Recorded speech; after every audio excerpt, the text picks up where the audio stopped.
Dr. Michael Schwartz, welcome to the show. How are you? Good morning, Bill. Great.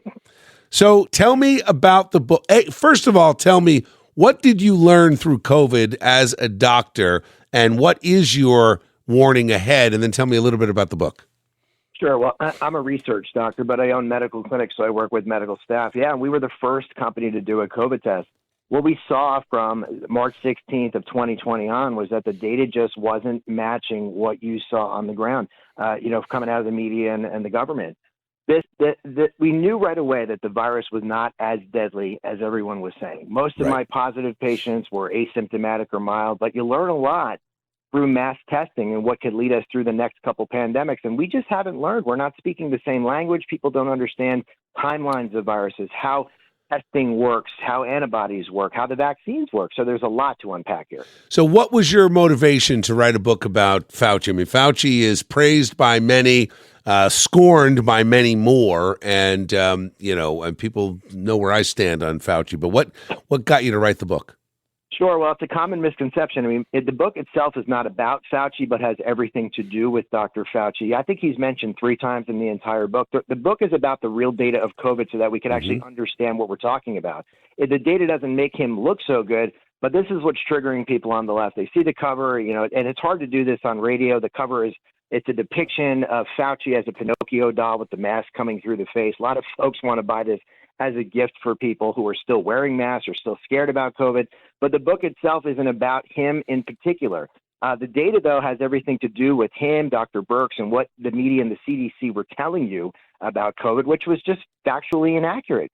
I guess the whole point of the book is we knew this stuff as early as April and May of 2020. Thank you, Michael. Well, listen, Doc, I have said this, that when we read that report from St. Barnabas in the Bronx, and you absolutely knew that herd immunity had been hit, that most people had already contracted it, and most people were fine. What was it, a 99 point something survival rate early on? It's amazing that was the start of the lockdowns and the vaccine mandates. Sure. Well, just to give you a little perspective, I had 19,000 patients in 2 states. We did 44,000 tests, and these people were coming from all over the world. We had an office in Key West at the time as well.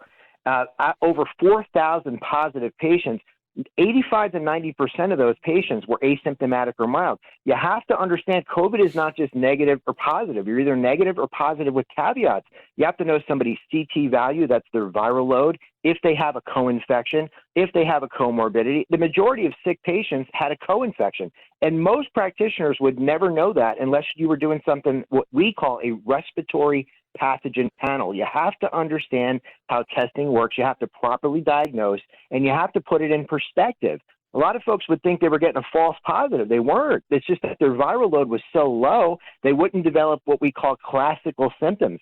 I always tell people the most common symptom of COVID is a headache, but people always think they're going to get a cough, a fever, shortness of breath. No, there's a lot more to it, and we talk about that throughout the book. It really explains everything, and I think we're the only company in the country that has horizontal data, because we tested a lot of the same folks every single week for 3 years. And when you look at it from the 30,000-foot view, it really changes your opinion on So, Michael, I'm relaunching my podcast. I've got another announcement I'm going to make next week about a new show that I'm coming out with.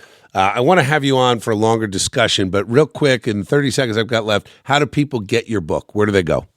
Sure. It's getting a lot of censorship, but Amazon.com is available on every outlet. If you just Google Fauci's fiction, we are getting a ton of shadow banning and censorship. So please check it out. Yeah. You'll learn a lot, and I promise you won't be disappointed. I'm going to have you on the podcast soon. We're going to book that. I will. If you want to tweet out a link to the book and tag me in it, I'll be happy to share that with the audience.